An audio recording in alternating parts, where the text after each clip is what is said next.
Welcome to the inaugural episode of Investing in the Future, Developing Leadership in Kerr County, where co-host Andrew Gay and Tom Fox take a look at how one small town and rural county in Texas is developing its future leaders through a leadership program. In this episode 1, Tabor McMillan. All right. Welcome to our inaugural episode, produced by the Texas Hill Country Podcast Network. I'm Andrew Gay, along with my co-host Tom Fox, and we're here today to talk about investing in the future of Kerrville, more importantly, leadership in our local area. So thank you, Andrew. I'm really thrilled to be a part of this podcast series. We're going to explore how I think Kerrville invests in itself, and by investing in itself and its citizens and people really will help lead Kerrville in the future. So I'm thrilled to be here, and I'm actually thrilled to be sitting next to Tabor McMillan. So Tabor, first of all, welcome, and thank you so much for taking the time to visit with us. Thank you so much for having me. Andrew reached out about it, and I'm excited to be here. Didn't know it was going to be the first episode, so we'll see how it goes. But thank you guys so much for having me. Kerrville means a lot to me, my family, so I'm glad to be here, be able to talk it up a little bit, and we'll see how this all goes. Tabor, could you tell us your professional background? Yes, sir. I am a banker by trade. I'm vice president over at Happy State Bank. I've been in banking now for about 10 years. Been with Happy State for about 5.5 of those. I started with the bank up in Lubbock and then moved down to Kerrville in 2018. Been down here for about, 4.5 years, and we absolutely love the Hill Country. Got a wife, got 2 kiddos. Son's at Tally Elementary. He's in kindergarten, and then our daughter's 3 years old, and she keeps us plenty busy as well. Banker by trade, and just absolutely love Kerrville and all that I get to do in and around the. Thank you for that, Tabor. I think you want to share a little bit about, obviously, a little bit of backstory is I myself am involved in leadership Kerr County. That's how you and I met and kicked off our friendship. And I am now part of the steering committee along with yourself. You are the chair of the steering committee, but I wanted to get a little bit of a backstory there about how you got involved in leadership. I think we all have different stories that lead up to us getting involved in leadership and in our local community. But I wanted to hear a little bit about your backstory about how you got involved, maybe like influences or people that pushed you that way and how you heard about it. And so how did that evolve for you? So, excuse me, like I mentioned, we moved here from Lubbock in 2018. And I was actually slated to go through a leadership Lubbock program through their Chamber of Commerce in 2018. And so right around the end of the year 2017, we found out that we were probably going to be moving down to Kerrville. I removed my name from the leadership Lubbock program and knew that I wanted to try and find something in Kerrville that was similar if we had it. And so whenever we moved down in April of 18, I had a coworker at the bank that was going through the program at that time. And she just talked it up and didn't have enough good things to say about it. And so I knew that was something that I wanted to do to get involved with, because I've just heard many stories of you go through this program and you learn. It doesn't matter if you've been in Kerrville for 30 years or if you've been here for 5 months like I was. You learn so much more about the community. There's organizations that you've never heard of that fill a need, that play a purpose in this community, and it just really gets you plugged in. So not only does it plug you in professionally, give you networking opportunities, but it helps you grow as a person and therefore hopefully improve the business that you're working for. And it was just something that I was really excited to get involved with, and I've been involved with it basically ever since I got here. So I guess it's working out pretty well. That's right. Let me break that down maybe into 2 parts. One is your personal experience, and then 2, now that you've stepped into a leadership role in the organization, could I go back to the time you went through the program, and what were some of the 2 or 3 highlights for you? Yeah, this program in particular, Leadership Kerr County, we have a annual project, and that's Easter Fest. It's a big community event. It's the day before Easter every year, and so the class works together to put on this project. One of the things that I really liked about leadership and the way that we do it is we do a DISC assessment, which is essentially a personality test. You find out how you work, how you operate, what your tendencies are, what your strengths, what your weaknesses are. And some people will occasionally say, yeah, no, that doesn't really fit me. Mine fit me to a T. So that's who I am. That hit me like that is fully how I handle difficulties, my decision making.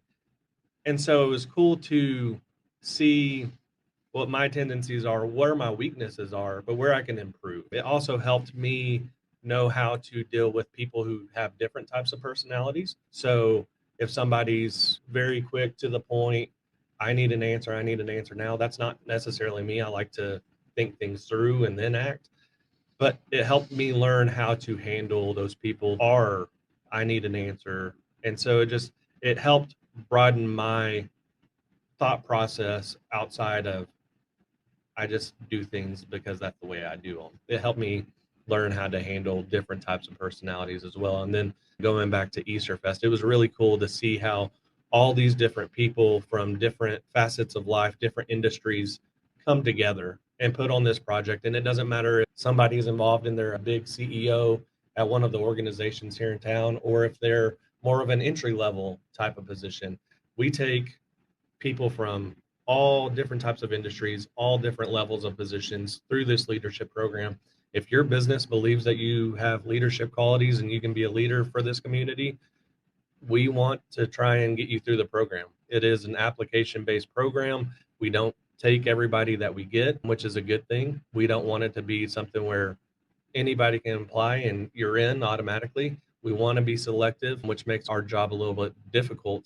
But that being said, we see all sorts of different types of people come through the program, and getting to see them and play a part working together for that big project, because it generates money.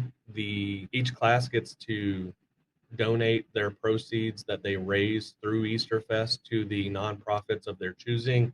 And so for us, we chose the Pregnancy Resource Center and Meals on Wheels Dietrich Center to donate money to. And so I think we donated, $5,000 or $10,000 each to both of those organizations. And that makes a difference. And that was really cool to get plugged in on in terms of seeing how we can play a role, how we can make a difference for these organizations.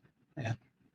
Okay. What do you think the role is of a leadership program like this in investment of the future for our local community? I guess when I think about that question, what kind of comes to my mind is some of the past participants, like when at our graduation, we had someone from class 1 there. Yeah. So what is your perspective about that, and what role a leadership program like this plays in investing in the future for future leaders, future business leaders, CEOs, heads of certain businesses, certain industries? How's your perspective on that? Yeah, so I think there's many different aspects to it. One, I think it shows those ways that these businesses send through, hey, we believe in you. We see that you have the potential to be a leader. We want you to step up to be a leader. And it's not an easy program. We ask a lot of these participants and ask a lot in terms of time commitment outside of work. And you're positioning these people to step up and to be a leader, to learn more about who they are, how they operate. And that in turn hopefully produces a better business community across the city. And just in terms of people that I've known, that I've met through this program, great friends. Like a big group of my friend base is people that I've met through leadership. And that's friendships, that's future referrals, because we're all in the business world and it is quite a bit about who you know. And so it helps networking. And so that also is a big part of it. And then I think lastly, it gives you the opportunity to learn more about Kerrville. What makes Kerrville? And I'll hopefully go to my grave saying that Kerrville is the best community in the world, because we absolutely love Kerrville. And it highlights areas where you can get involved. So through leadership, I've been able to get plugged in with Habitat for Humanity. I'm the treasurer for Habitat for Humanity. I've been on the board, I guess, for right around 4.5 years. I got on there not long after we got here. Obviously involved with steering committee. I'm a commissioner for the Planning and Zoning Commission for the city of Kerrville. And so it's a way to get involved, to find these areas where there's need. Because Tom and I were talking earlier, Kerrville's great. And It's a absolute great place to be. What we need to do, try and find the future leaders, because it is a retirement community. And I'm not saying that those future leaders have to be from the younger generation. We have people go through the class that might be approaching the end of their careers, and they get just as much out of it as anybody. But it is an opportunity to equip future leaders as well, so that Kerrville can continue to be Kerrville. That's what draws people from all over the state, all over the country to Kerrville, is its uniqueness. And that's what we want to hone in on and cultivate, so that whenever you and I are approaching retirement age, it's still Kerrville. And it's not going to happen without people getting involved and stepping up and taking on some sort of role in determining what that looks like. So that's what's been really cool, is it's helped me be involved in this community that I love so much. Let me pick up on something you said, and it was make a difference. And one of the things that struck me when I moved here is I came from Houston, and although I could certainly participate in city government through voting or paying taxes, the traditional methods, there was really not too many opportunities for me as an individual to make a difference. But that's not true here. An individual can make a difference.